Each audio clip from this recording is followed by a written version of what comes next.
ক্ষুধা ক্ষুধা করতে করতে অবশেষে একটা ভালো খাবার খুঁজে পেলাম। নাদুস নুদুস কুৎসিত একটা মানুষের বাচ্চা। কিন্তু এই বাচ্চাটাকে এভাবে নদীর ধারে ফেলে রেখে গেছে কে? এ নিশ্চয়ই মা ছাড়া সন্তান। তবে এখানে বাচ্চাটাকে খাওয়া যাবে না, বাচ্চাটাকে বরং জঙ্গলের মধ্যে নিয়ে গিয়ে খাবো। এসব বলে শিয়ালটা বাচ্চাটাকে খাওয়ার চেষ্টা করে। তখনই রিমঝিম সেটা দেখতে পায়। শয়তান শিয়ালটা কি করছে? একটা জলজান্ত মানুষের সন্তানকে ধরে নিয়ে যাচ্ছে।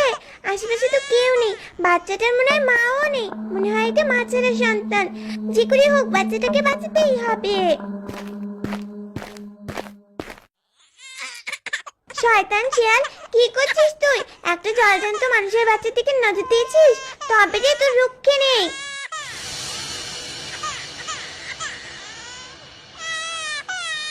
আহারে, বাচ্চাটার শরীরে কিভাবে কামড় বসিয়েছে শয়তান শিয়াল। এক্ষুনি এই বাচ্চাটার চিকিৎসা ব্যবস্থা করতে হবে। একে বরং আমি বাড়িতে নিয়ে যাই। একই রিমঝিম, কোথা থেকে এমন একটা কালো কুৎসিত বাচ্চাকে কুড়িয়ে আনলি? কাকের ছানার মতো কুচকুচে কালো গায়ের রং। মা রিমঝিম, এক্ষুনি এই বাচ্চাটাকে ফেলে দিয়ে আয় মা।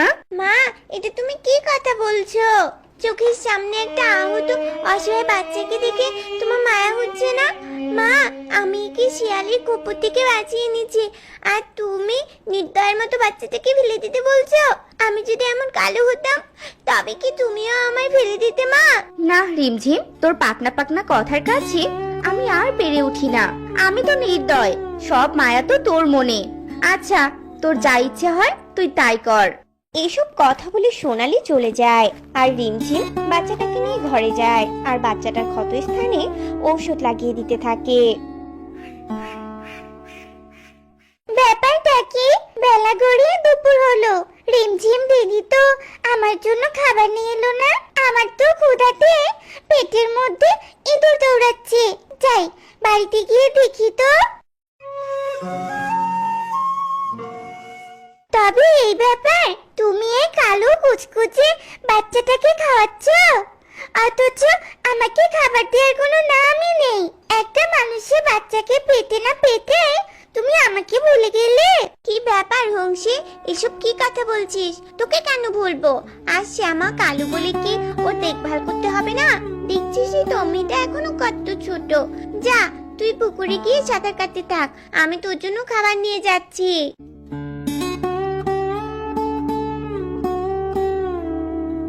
রিমঝিম দিদি, ওই কুৎসিত বাচ্চাটার জন্য আমার সাথে এমন আচরণ করলো। দেখবো এই ভালোবাসা কতদিন থাকে। এরপর রাজহাঁস পুকুরে নামে। এরপর দেখতে দেখতে কেটে যায় পাঁচটি বছর।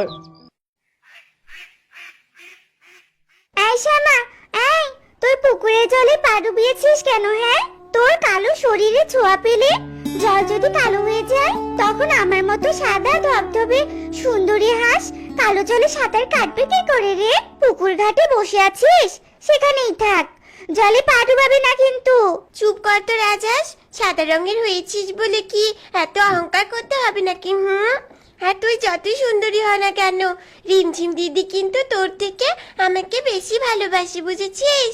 রিমঝিম দিদি তোকে একটু ভালোবাসে বলে অহংকার দেখাচ্ছিস? দেখবো তোর এই অহংকার কতদিন থাকে। আর শোন, তোর আগে কিন্তু আমাকে দিদি এ বাড়িতে নিয়ে এসেছে। তোর থেকে আমি দিদিকে বেশি ভালোবাসি আর অনেক চিনি। না জানি কবে দিদি তোকে এ বাড়ি থেকে তাড়িয়ে দেয়, বুঝেছিস? চুপ কর তুই, চুপ কর।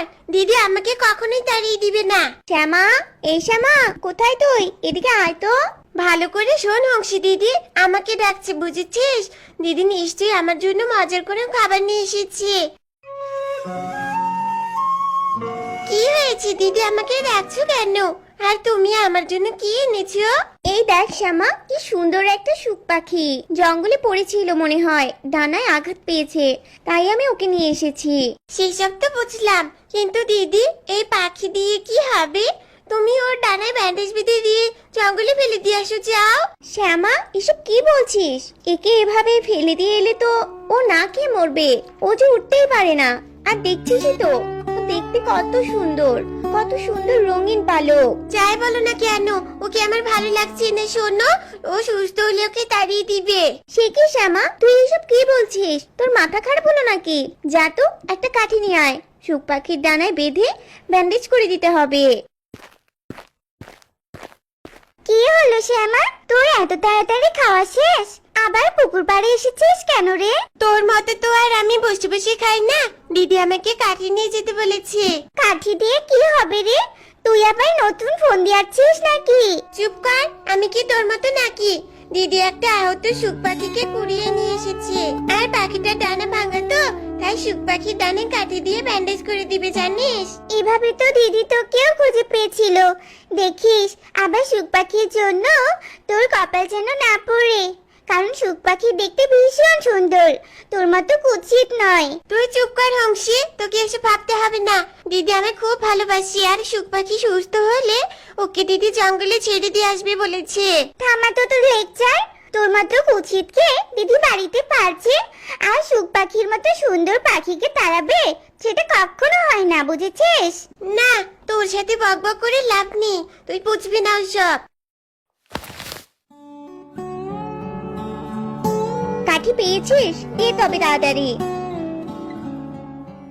দিদি, তুমি কি সারাদিন ওই শুক পাখিকে নিয়ে পড়ে থাকবে নাকি?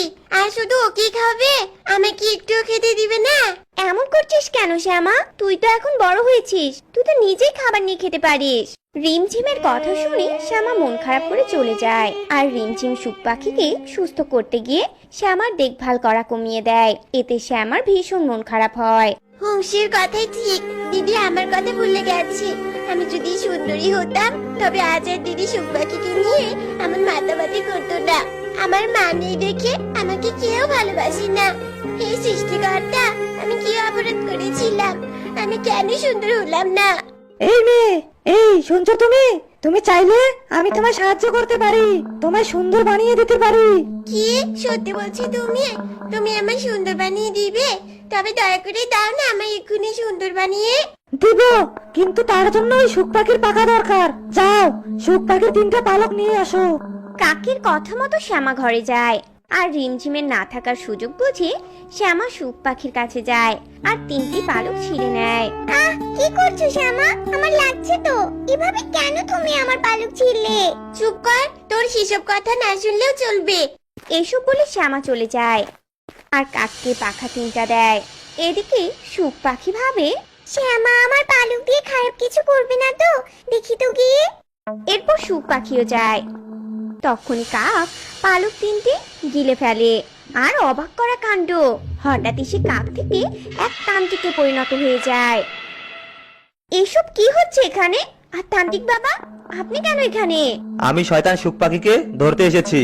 আসলে ওকে ধরতে গিয়ে আমি ওর ডানা ভেঙে দিয়েছিলাম, কিন্তু ও আমায় জাদু বলে কাক বানিয়ে দিয়েছিল, তাই আমি সেদিন ওকে বন্দি করতে পারিনি।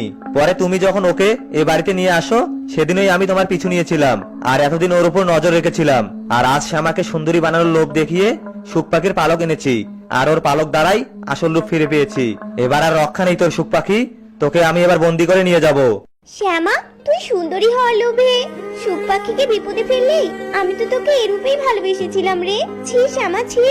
আমি বুঝতে পারিনি দিদি, আমার ভুল হয়েছে, তুমি আমায় ক্ষমা করো।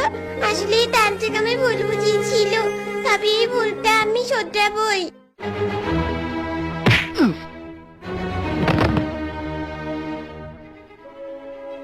তান্ত্রিক তো শেষ, এবার আমিও চলি, আমার জন্যই যে সব হয়েছে। তার দরকার নেই শুক পাখি, তুই ক্ষমা কর আমায়। আমি দিদির ভালোবাসা বুঝতে পেরেছি, তাই আমরা সকলে দিদির সাথে থাকবো। তুই যাস না দয়া করে। শ্যামার কথা শুক পাখি থেকে যায়, আর রিমঝিম সবাইকে নিয়ে সুখে দিন কাটাতে থাকে।